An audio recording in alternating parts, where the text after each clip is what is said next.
So, thank you so much for joining us on the inaugural International Imposter Phenomenon Awareness Day. Kate, you might like to introduce yourself. So yes, many of you already know me, but I know some of you joining don't. So my name is, as you can see, Dr. Kate Atkin. It's like, woohoo! Because I never expected to get a doctorate. I'm the one that failed the 11 plus out of the three of us and went to the local secondary model school. I'm not the academic person, and I now really have to change that mindset in my 60th year being on this planet, because I've discovered that I can do this academic stuff. And it's lovely to have that, not just the knowledge, but actually what's led me to do it was that discovery of the imposter phenomenon.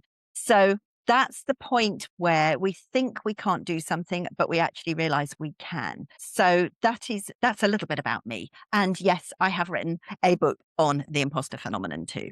My name's Dr. Terri Simpkin. For those of you who don't know me, there are a few people on the call that know me and my work. I've been working on investigating and researching and compiling workshops and learning and development programs since 2012. Like Kate, I had an experience with overwhelming sense of the imposter experience, to the point where I was considering some pretty drastic self-harm in order to not hand my PhD in, because I believed that I would be laughed at and that someone had made a monumental mistake. So both of us have come from a point of personal experience with this. And I suppose we'll get to the rationale in a moment. Now, for those of you who are not in Australia, I'd just like to explain that because Australia, as you will know, is a colonised country.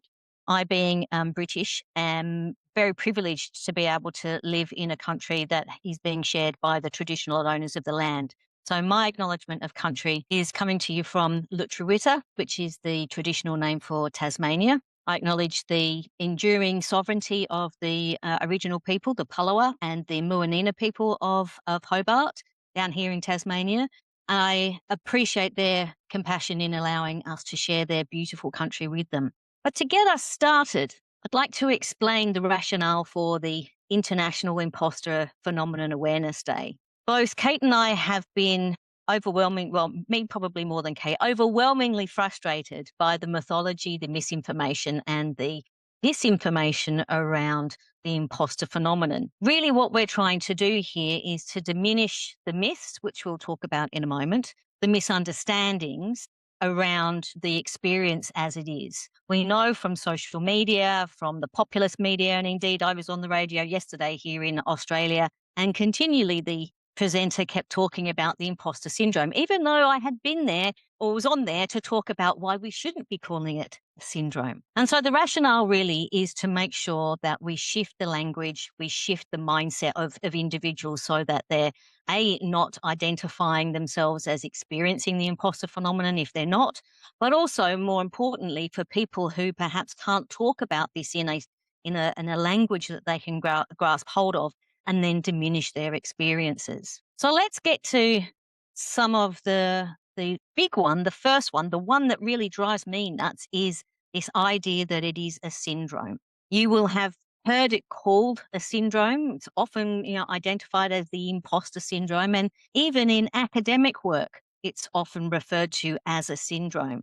Now, people often say to me, Terri, why do you get so exercised about this? Why do you get so annoyed and het up about the whole point? Isn't it just a name? It's not just a name, because the associated connotations that come with this idea of it being a syndrome is that it's a medicalized condition. Often people associate it with a mental health condition, which it isn't. That even in the literature, we see it called a syndrome, and therefore it's setting up this idea that it can be diagnosed as a medical thing that somebody might be suffering from, and certainly that's not the case either.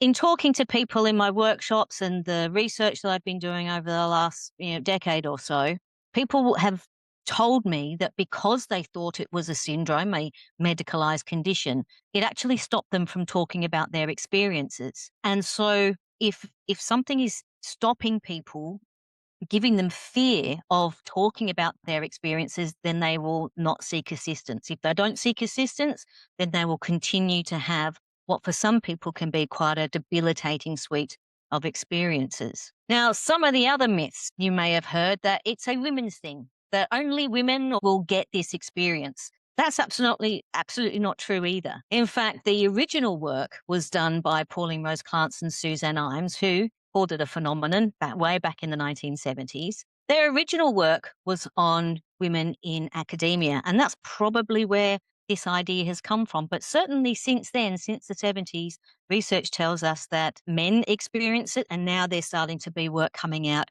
in other genders and particularly transgender experiences. Often people will say, oh, isn't it just a bit of self doubt? Why can't you just get over yourself? Well, it's not. It's not self doubt. Self doubt is certainly part of the experience, but it is not the whole story. And again, one of the things that really leans into that misinformation is that self-doubt is something that you can easily get over, that you can perhaps get a little bit of confidence, you can do a bit of yoga, hug a tree, feel better about yourself, and it will all go away. And that's certainly not the case with the imposter phenomenon. So it is not self-doubt. This idea that you have it or you don't, that's absolutely not true. It exists on a continuum. Some people will experience it only occasionally. Other people, like some of the respondents to my research, experience it every single day. And so we can't be flippant about how important it is to some people and how debilitating it can be for people in their everyday lives. Often it's identified and it comes along with this moniker of the syndrome that's a mental health condition. It certainly isn't. We know from research that it is often associated with anxiety, depression, self-handicapping, but it is not in and of itself a mental health condition. It was even suggested by Michelle Obama once that it is just something that you need to live with. It's just something that stays with you for life. And that's absolutely not true either. Once you know how this thing actually works, how it's playing out for you, and perhaps what's feeding that experience, then you can actually do something about it. You are able to diminish it. And Kate will talk about that in a minute too. Something that is very close to my heart and to the research that I've been doing is that it's a personal thing. That's absolutely not true either. It's actually it's a very highly complex and social experience that is often fed by external factors. So it's the storytelling that we've been learning as we grow up and coming out and living in the world. It's the master narratives that we see in the stuff that is embedded in stereotyping, implicit and explicit bias, the stuff that actually sits out in the world that tells us who we are and how we fit into to our community. So there's a social piece to this as well. And of course, part of that social piece, and it's certainly where my interest lies, is how workplace systems, processes, and procedures actually feed this experience in some people. And so that coming back to that personal thing, it's actually two sides of the one coin. On the one side, we have the personal experience, the personal learning about ourselves and our place in the world, and what we're experiencing in terms of the master narratives, what's going on out in the world, our communities and our workplaces. And indeed, it's context bound. People can experience it in one context, perhaps at university or school, but not experience it when they get into the workplace, or vice versa. They could experience it in one workplace, but not in another. So this idea that it is a constant syndrome is actually a misrepresentation of the experience. We do know that it can impede success.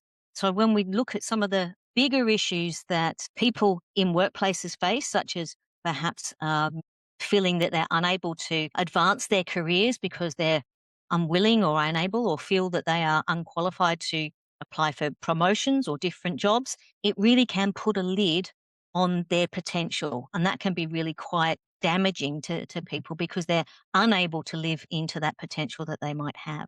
And so this idea that it can't be diminished, well, yes, it can be. And as I said, once we actually understand the notion of what the imposter phenomenon is, then we can unpack it and identify initiatives and behaviors and thought patterns that actually work against the imposter phenomenon experience. For me, words have power. And again, coming back to that point about why I get so exercised about this, getting the language right around experiences such as this is incredibly important. Giving people the language to talk about their experiences means that they can move into spaces, perhaps with their friends or their mentors, or perhaps a coach or people in their workplace, perhaps their supervisors, and provide an informed way of talking about their experiences rather than thinking that they might have a mental health condition, with all, still in 2026, the stigma that comes along with that in places. And so part and parcel of our work here is to shift the language, to give people a very clear understanding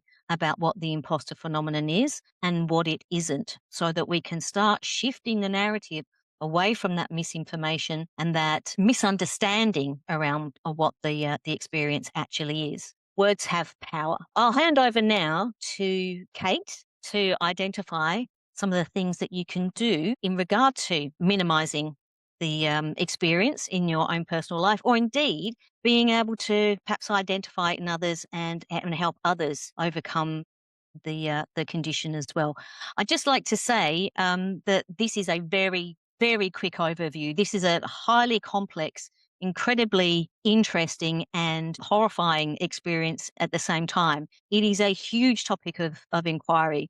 I've been looking at it for the last 10 years. Kate's done an entire PhD on the topic. And so if you would like to join us perhaps later in the year, we'll be having events such as this and putting out information that perhaps elevates our capacity to understand the experience. But over to you, Kate. Okay, well, before we come to the what can we do about it, Terri, there's a couple more things I'd like to sort of ask those to pop something into the chat, because Yeah. Terry's explained a bit about the debilitating experience. Now, if you are up for it, please feel free to share whether or not you've experienced this in the chat. Please feel free to share any of your perhaps it's situations, because as Terry mentioned there about the context that we find ourselves in, sometimes it's the external environment and sometimes it's the internal socialization that we've taken on board and chosen to adopt a narrative of ourselves inside our own heads. But if you'd like to share any of your experiences in the chat, then please feel free to do so. I've also put into the chat the link tree for Not a Syndrome, which is what we have set up as a website. We've set up ourselves on socials to do Not a Syndrome, and feel free to comment or add to any of our posts on those, or indeed create your own post. But Terry, before I go into any detail on what we can do about it, there's one piece that you mentioned that we'd like to have explained and dealt with a little bit more. And this is this term of self-handicapping, which when I started my PhD thesis, that's now 2017 when you and I first met to begin this long journey that I completed just a couple of years ago. It was a term that I hadn't come across before. Now, I've since learnt what it meant, but I wondered if you could explain that to others, please. Sure. Yes. Thanks for the question in the chat. There are no silly questions. So if you do have questions about terminology that we're using or concepts that we're discussing, please make sure that you ask those questions. There is no silly question. Self-handicapping is the activity that people will engage in often to minimize their own successes. So often the experience with imposter phenomenon is not so much, well, it is obviously around the fear of failure, but also a fear of success. So one person suggested to me that they didn't put themselves forward for promotions or different projects or activities that would advance their career because they were absolutely terrified of actually getting that promotion and then not being able to do that again, not being able to keep up that success. So they would, as I said, not put themselves forward for these promotions. They would deny their supervisors the opportunity to put their names forward for promotions. Indeed, we know that men will often engage in what's called behavioural self-handicapping. So rather than perhaps not putting themselves forward or not turning up to a job interview, they will feign illness to give themselves an excuse to not go to their job interview, and then they'll say, oh, well, look, I was ill, but that illness may have been fabricated in order to just get themselves out of that. So that's an example of self-handicapping, where you do something to stop your own capacity for achievement. I Yes. hope that answers your question, but do let me know in the chat if I do want to. It's almost akin to self-sabotage. It is very much the same thing. But it's Yeah. also sometimes the unconscious bit, that self-sabotage, Yeah. self-handicapping, that the unconscious part, because I can remember my brother-in-law has anxiety over certain things. And one thing that he was determined to overcome, and he said, yes, right, I'm going to do this, I'm going to do this, I'm going to do this.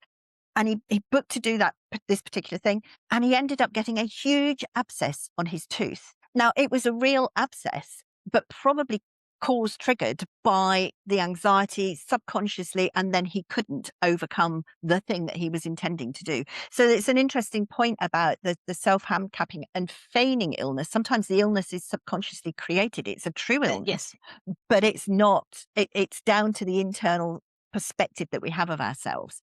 So yeah, it's really, really interesting. And for me, I was never handicapped. I say never handicapped. I was handicapped by my imposter feelings for not speaking up, those sorts of handicappings. But for me, the illness that I got, if in inverted commas, was critical. What's the word I'm looking for? It doesn't matter. It's not critical stomach aches, but anyway, tense stomach aches. That will do. Chronic? Chronic, that's well anyway, but they were severe stomach aches. So I used to be crippled up, crippling, that was the word I was looking for, crippling stomach aches. I used to be, bunched up before an event, worried about speaking about it. Adrenaline would kick in, and then I would be able to perform really well. And that would be, things would go well. People would say, "Oh, fantastic job, well done, Kate, brilliant, all good." And then my stomach aches would return because I'd be worried that whether I could do it next time. So sometimes it's a cycle that we go through. We get success. We're worried about it, but the success is like a woohoo, and then it's followed by another. "Eh." And for me, it was always in my tummy as to whether or not I'd be able to succeed and carry on doing that. Now we've got a few comments coming into the chat, which is fantastic, and thank you all so much for putting these in. Don't feel you have to, but it is lovely if you wish to share. So there's been diminishing of talent and strengths. Hang on, let me just come back to that. Sassy. The diminishing of talent, strengths, compliments, and putting it down to hard work. All absolutely. I've got one of those on a slide in just a moment for you. But it's also really interesting when we stop doing that, Sassy, and we start to acknowledge what we can do, what we are good at. That's a really important point. So I do want to get to some of those things. So yeah, we will touch on that in a moment. Now, Anna, lots of us have self doubt. And I think, as Terry said, imposter feelings are not the same as self doubt, but they appear to be similar in our minds. The anxiety and the worry sort of looks akin to self doubt. I have this phrase of normal, healthy self doubt. When you're doing something for the first, second, or third time and you're wondering whether or not it's going to go okay and you're worrying about the outcome, that is normal and healthy self doubt. If you've got that track record of success, that's the imposter style self doubt. And that's the one that we're looking to diminish, because not having self doubt when you're thinking you're going to do something for the first, second, or third time, then actually, I think it's quite handy to have a little bit there rather than the arrogance and hubris of, hey, everything I do will turn out well, because we know that's not always the case. Yeah, bless you. You've also gone on to say about gaslighting. It can absolutely be part of what colleagues or the environment might trigger things in ourselves. Terry, I don't know if you want to add something on that point about gaslighting that Anna's mentioned. Yeah, yeah, absolutely. When we start thinking about that social environment that I talked about as part of the opening comments, certainly if gaslighting, bullying, dismissal of your own achievements is being brought about by a culture that perpetuates that, that is certainly going to be something that will exacerbate an individual's sense of, I'm not qualified to do this. I'm not able to do. I got here by some mysterious process of luck, or someone's made a mistake. So when we start to think about that social piece, if you are a person who may well experience imposter phenomenon, and then on top of that, you've got this social environment which is feeding and essentially what it might be doing in someone's mind, and certainly I've experienced this, is that it's confirming your own ideas that you shouldn't be doing what you're doing, or that you've got to where you are by some mistake. So that's one of the key issues when we start thinking about the contextual matter of IP. And indeed, that is one of the things that makes it not a syndrome, because a syndrome remains constant. IP, the experience of imposter phenomenon, doesn't. So this idea of understanding whether somebody is actually gaslighting you, and of course, gaslighting is all about another person deliberately making you feel that you can't trust your own judgment. And if that is something that is supported or not called out in the workplace, then it becomes something about, it's a problem for the workplace and of course for you as an individual, but it is not something that exists up inside your own mind. It is not only your problem to solve or to work through, it's also an issue for the workplace and or for the culture or for systems and processes that allow that to continue on. And that's certainly my area of interest. And But you talk about the I'm culture. sorry you're experiencing that. It's grim. Yeah, you talk about the culture of the workplace, and Rachel has said one of the things in the workplace, which was where my research looked at, was this point about doing lateral moves. The organization loses Mm, out of talent. So yes, thank you for sharing that, because when we move sideways because we don't feel that we're good enough to take that promotion or turn a promotion down to somebody, that's really, really important for an organization to recognize that this is a thing that is really important for them, the organization, to start to support the staff with. And knowledge can be the starting process, but it does also take some action. So when we've got somebody has commented, and I'm so sorry to have read about that bit, Heather, about being publicly shamed in the past, now whether that was in with colleagues, but I've also experienced that from childhood. And it's one of these things then that sometimes stays with you. So whether it's in adulthood or childhood, if you've had that public shaming for some reason, it's one of these excruciating moments that you then don't like to put yourself up there. Or if you do put yourself up there, you're constantly on edge about being publicly shamed again. So yeah, and I do talk a little bit about that in my book. One of my early ones was the headmaster at primary school. We were doing a top 10 thing and questions, public general knowledge questions. And what are the seven dwarfs? We couldn't remember one of them. So he asked me to stand up, and I went bright red because everybody turned to look at me, and everybody then got it. It's bashful. That's the seventh dwarf that we'd forgotten. And I was the one that got pulled out to be public. How cruel is that? And it's interesting that sort of cruelty from teachers, not deliberately being so, but sometimes it happens in the workplace too, that people aren't deliberately doing it. I know, Terry, you talked about gaslighting can absolutely be deliberate, but sometimes it's comments and things that are subtle that go under the radar for most people. But if your imposter is on high alert, we pick up on these things and we can twist them, even if they're not meant to be taken in the way that we take them. Terry, you also wanted to come in, and we've got some more messages to pick up on as well. So yeah, you want. yes, I've just picked up on one in regard to this point. I mean, the point of difference, and often, as I mentioned earlier, that we go straight to gender as a point of difference as being an underpinning factor for the experience of imposter phenomenon. But it is any point of difference, and we've got a comment in the chat here that talks about class. Class is often an under recognized factor, and it's certainly where my imposter phenomenon comes from. So I came from a dirt poor East End London background, and so it was never expected that I would ever, get past secondary school. It certainly was never going to be, university was never a thing that I was ever going to be, in line for. And then when I actually found myself at university much later in life than most people and doing a PhD, it was, well, somebody's made this horrific mistake. And coincidentally, my area of interest was looking at occupational decision making. Is somebody okay Yeah, there? we've. I'll just mute all participants. Somebody's managed to come on to. That's all right. We're done. Okay. So the my area of interest got me into literature that was examining who actually goes to university, and it was people like me. It's so in the minority that there is, it was negligible in terms of being recognised as a discrete group of or discrete cohort of people that actually end up doing PhDs.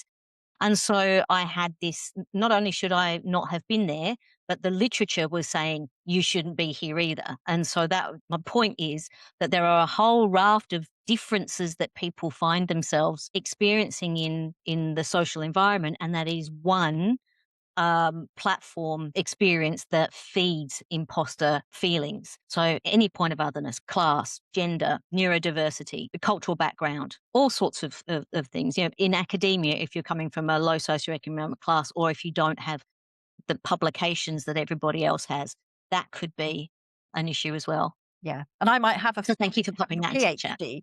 I might have the PhD, but I don't have the first degree, and that's still in my mind. I somehow jumped to a master's in my 40s without the first degree. So yeah, it's so interesting about how we view ourselves and look, and whether or not the environment says that you should be there too, and whether or not the social sort of societal expectations also have groomed you in some ways, sometimes again subconsciously groomed you to be in the place that you find yourself now, or maybe you've gone beyond those expectations. And one of the things that I find people tell me, it's that when they've gone beyond their childhood expectations, when they've done more than was ever expected of them, when they've achieved more, grown and actually become more successful at work. So that's one of the things that we need to just recognize and accept, that sometimes kindness to self, compassion to self is also really important. So, what I'd like to do is I will just go through a few of the strategies. This, as Terry said, with the explanation of the phenomenon,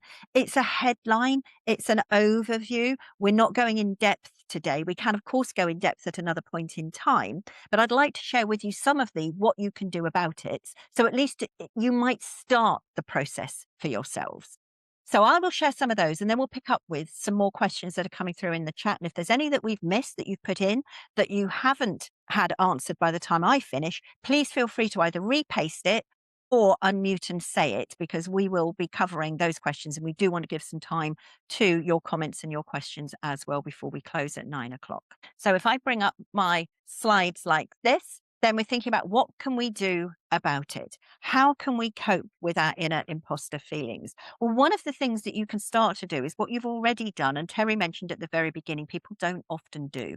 We don't often talk about it, except for the likes of Terry and me that keep banging on about them. But it is really important. It's really important to have that opportunity to talk about your imposter feelings, because you feel, when you experience them, you feel alone. And so reading through the comments that have been shared in the chat about your own experiences, people who've been 30 years of work, lots of experience, but still not going for that extra role. It's that point about, if you hear other people's stories, you realize that it's not just you.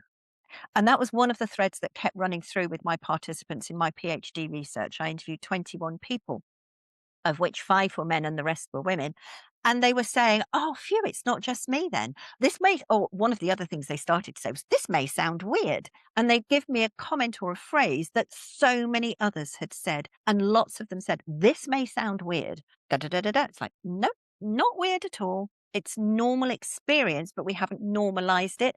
And yet somehow I also don't want to normalize it. I'd like to diminish it, not say, yay, it's okay. We all get imposter feelings. That's fine. Just accept them. We can do something about it. The first thing is to start to talk about it.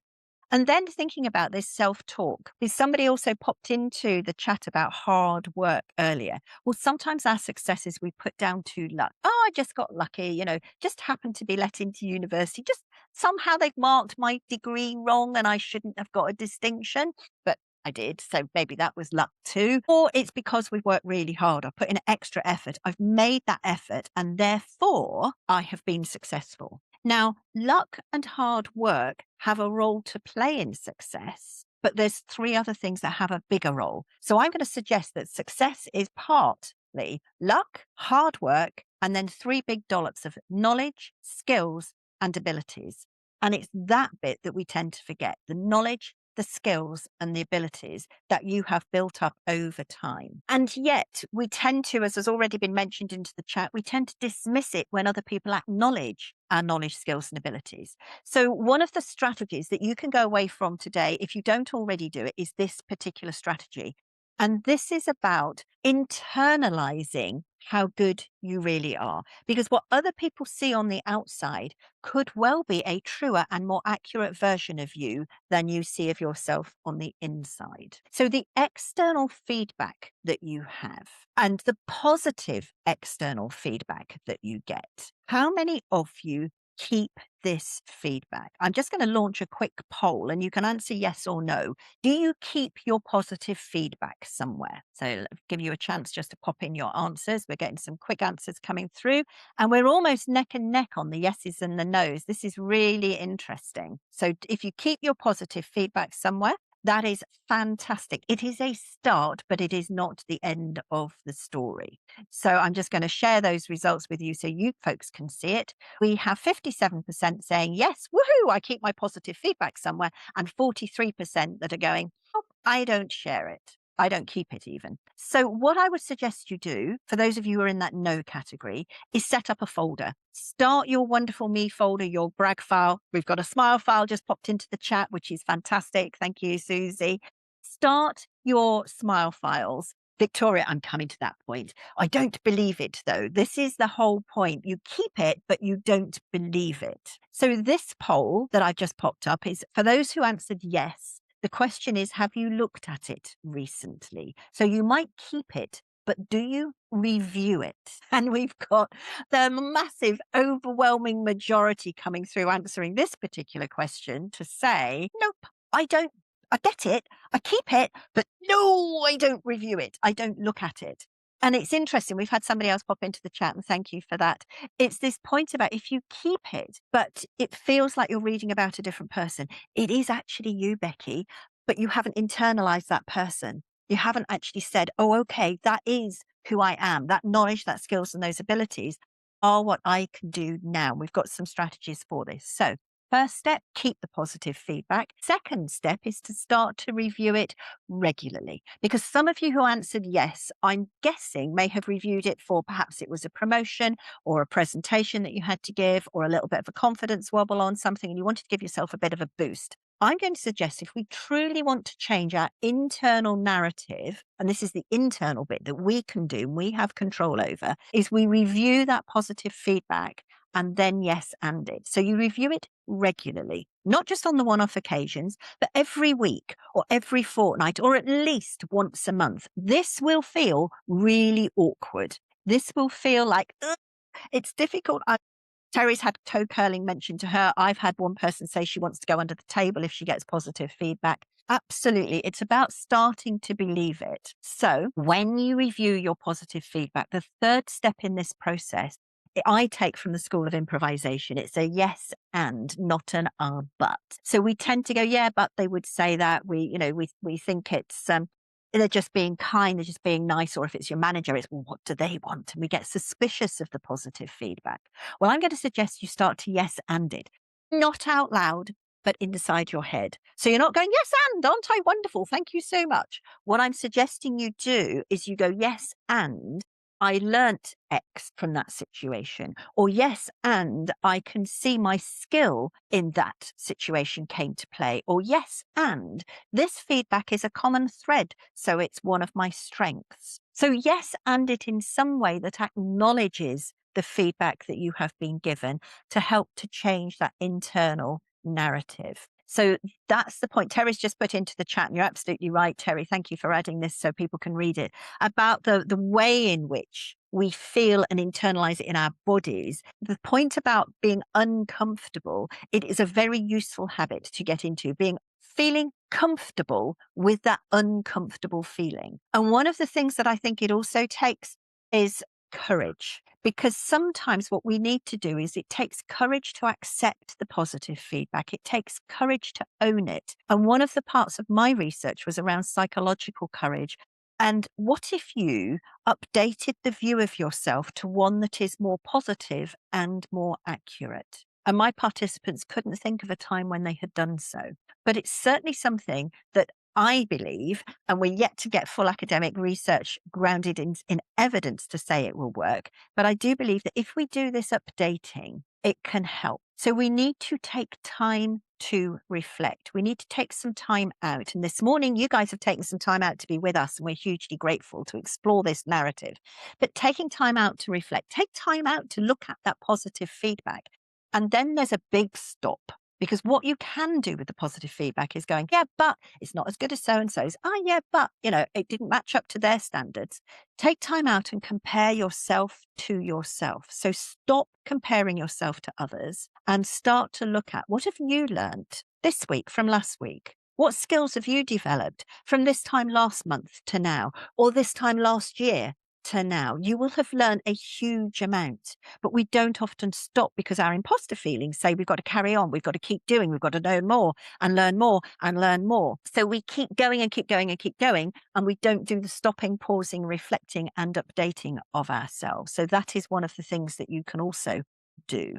Couple of other points to mention before I get to bring it to the close in your questions. We need to let go of this idea of perfection. Nobody is perfect. One of the things that I think we need to let go of is recognizing that actually optimal is what we need to aim for, not perfection. So done is better than not done.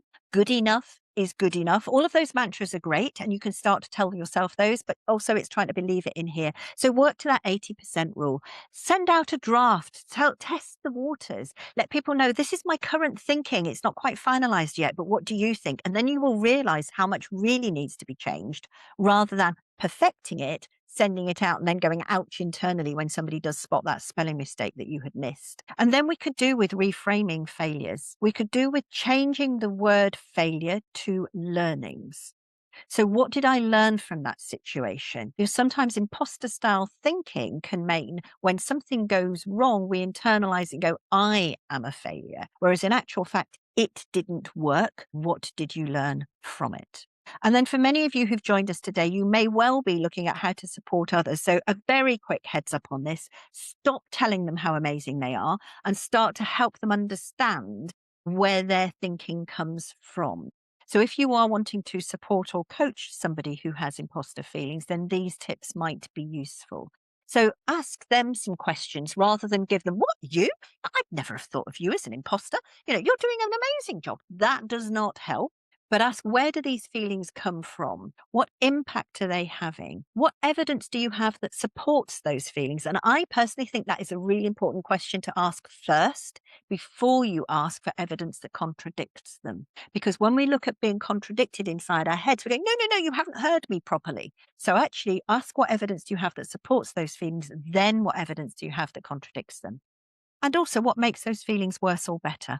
And one of the things that my research indicated is having the external support, having some cheerleaders, having somebody by your side, whether that is your manager, managerial support, organizational support can make a huge difference, but also can somebody by your side that is going to support you, but not just tell you how amazing they are, but be there when you want to crumble, when you want to cry, and actually help you look at that objective evidence objectively. So I'm going to end there. We will share with you the opportunities of our contact details, and I'll come on to this because I'm hiding now, Terry. So we'll share you our contact details. If you've got smartphones, then feel free to grab them out and you can catch our LinkedIns in just a moment. But Terry, I'm going to bring you back into the spotlight and we'll pick up on some of the questions before we show those last few slides. So add you to the Yeah. spotlight. If if I can just pick up on a comment here, I think it's from Felicity. He says that it's a great point about frequent reflection, and that standard work culture tells us that annual reflection, say at appraisal or performance management time, whatever it might be called in your workplace, is enough. From people reporting their experiences as part of this workplace process, that it is absolutely one of the times of the year, or might be half year or whatever it might be, is absolutely the time where they get most stressed, because this is a time where it is expected that you will lay on the table all of your successes and your value to the organization. This is what I've done. Aren't I fabulous? This worked well. This worked well, whatever. So this is and often it is pinned to pay negotiations. And so if people who are experiencing IP cannot see their track record, they do not believe the good feedback that they've got, that perhaps they are unable to see their own value to the organization, their own strengths, their own capacities,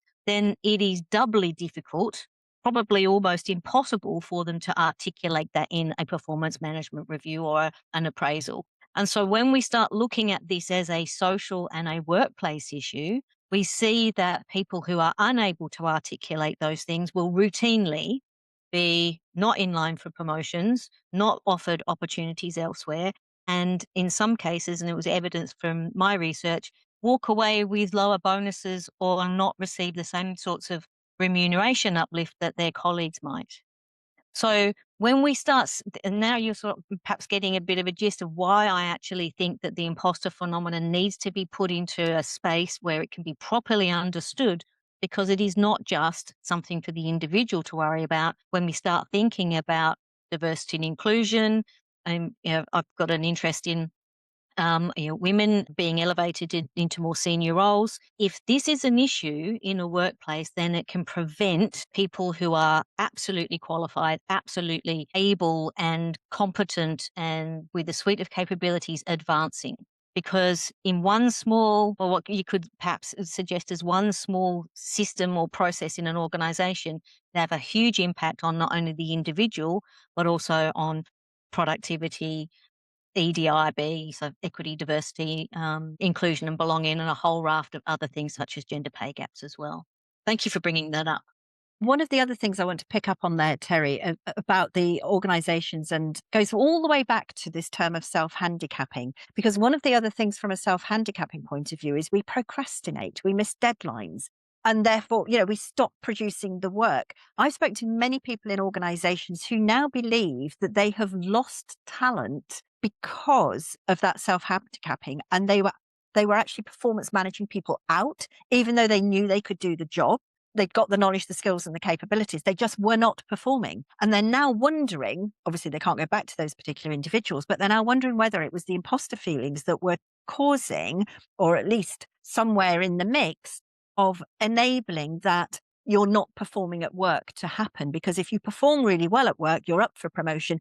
Maybe you're not good enough. And the internal thing is actually, I'll keep myself low. I'll go under the radar and I will underperform. And I've spoken to many people now that are wondering whether they've lost people because of their imposter feelings, because they've left the organizations. And other people will demote themselves. They will actually go for underpaid jobs, lower paid jobs, less stressful jobs, either within the same organization or outside of jobs, because outside of other organizations, just to release themselves of their imposter stress. Can I just jump in on that? Often those jobs are not necessarily intrinsically stressful, so the job itself isn't stressful. It's the additional stress Yes. that individuals experience because of that overwork, that sense of perfectionism, the stress around are other people actually going to find me out, even though they've got that track record of success that stretches out behind them. And that's part of the tragedy of the whole experience. Yeah. And that's one of the other reasons Terry and I are so, I could use this word passionate, even though I don't like the word passionate, but we are really Yeah. passionate about changing the narrative and enabling people to overcome and also help other people with overcome their imposter feelings. Is this point about the stress and the stress that can then trigger burnout? And we've got enough stress in the world, we've got enough stress in our lives without the internal imposter thinking and the external environment triggering imposter thoughts. We could do with that stress at least being diminished. So for me, that's one of the things. We don't need the extra stress of imposter thinking. You can pick up our contact details, then please do feel free to get in touch with Terry or myself on LinkedIn. We'd be more than happy to connect with you. And you guys have all registered through Eventbrite. So what we will do, if you want to, you can be kept in touch with us by email as well, because Not a Syndrome has got that ability to give you that chance to connect with us through I guess we could create an email list and let you know when we have further, what's the word? Further events coming up. That's Events. the word. Uh, There we go. Yeah, so our plan is to keep the momentum going over the year. And of course, next year we'll roll around and February 27th will remain the date for the International Imposter Phenomenon Awareness Day. Please make sure that you join us for those events because, like I said, this is a huge topic. It has a whole raft of discussion that we haven't been able to get into that we will over the next 12 months or so. But please contact us. The details are there in terms of questions that you might have or indeed experiences that you might want to share with us as well. Yeah. And if there's other questions in the chat that you want to ask at this point, then please do. But we've just had somebody pop in that I'd be concerned if I voiced my imposter phenomenon feelings that others may then think I am an imposter. This was something that came out through my research. Two people were going, but what if I really am an imposter? What's so interesting is you won't be. You won't be a real imposter. The real imposters don't have the awareness that they may potentially be an imposter. They're just deliberately defrauding people. They're doing it consciously. But you are thinking that you might be. You won't be outed as one. It's this internal sense of fraudulence. It's not actually being an imposter, but you feel like you might be. So it's this sometimes this comment of, I wonder if I can do it. I wonder if I share something, they'll realize that actually and go, yeah, I knew you couldn't do it all along. But you can. So it's that sense of finding the safe place to talk about it. So you do not have to talk about it at work. That's one of the things. It doesn't have to be with a colleague. It could be with somebody else that you decide to share it with first and foremost. That's entirely up to you. But yeah, be aware of that. Thank you. Thank you for putting that comment in. Terry, you've got something else you wanted to add? Yeah, I was just going to say, if you do have those sorts of concerns, there are coaches about the place. I ran a number of workshops in the UK for coaches on dealing effectively with imposter phenomenon, because a lot of coaches will deal with this as usual self-doubt. So find yourself a coach who has a good grip on what the imposter phenomenon is, rather than just sort of going through the normal motions of you know, trying to big you up because you're perhaps lacking a little bit of confidence. So there are coaches out there who understand this very clearly. Yeah, because it's not the same as a lack of confidence. It's not the same as the lack Yep. of confidence kicks in when you don't already have that track record. You're building up your experience, your knowledge, and your skills. That's how confidence grows. But a lack of confidence is not the same. There's some research that indicates it can go and correlate with. So a lack of confidence, high imposter feelings, but it's not the same thing. So that's one of the other key things. I've swapped the slides over now. So if you want to connect with us on Not a Syndrome through the socials, then please feel free to do that. That's a different QR code there that you will find, notasyndrome.org. And also I've put into the chat my MailChimp sign up if you want to do that too. And if you're going for a kind of coach, then please look for a coach that also has that point about imposter phenomenon in their language, syndrome. So developing others, we've just had a quick question. I'll do another quick plug if I may, a quick plug for the book, because it is honestly, Claire, I mean, I'm not saying it because I've written it, but it is a useful resource to delve deeper. There's a section here on supporting others as well as how you might deal with your own feelings. But if I did some sessions for the EMCC, I can't remember what that actually stands for now, but there's various different coaching organizations that I have done some sessions for. And I'm sure Terry's also spoken to coaching organizations too. So keep your eyes out, Claire. And by all means, stick on our mailing list and we'll let you know when something's coming up that's appropriate, that's coaching specific. That would be great. Any other questions that anybody would like to ask before we sign off and thank you all? Feel free to open your mics too if you would like to have a chat to us. That'd be great. So enjoy the rest of your day, a Friday, as it were. It's a Friday. So happy Friday, everybody. Have a super weekend. Some of you are on Friday evening time already. Yes. And we thank you very much for joining there. Thank you so much for those who've given up some of their Friday night.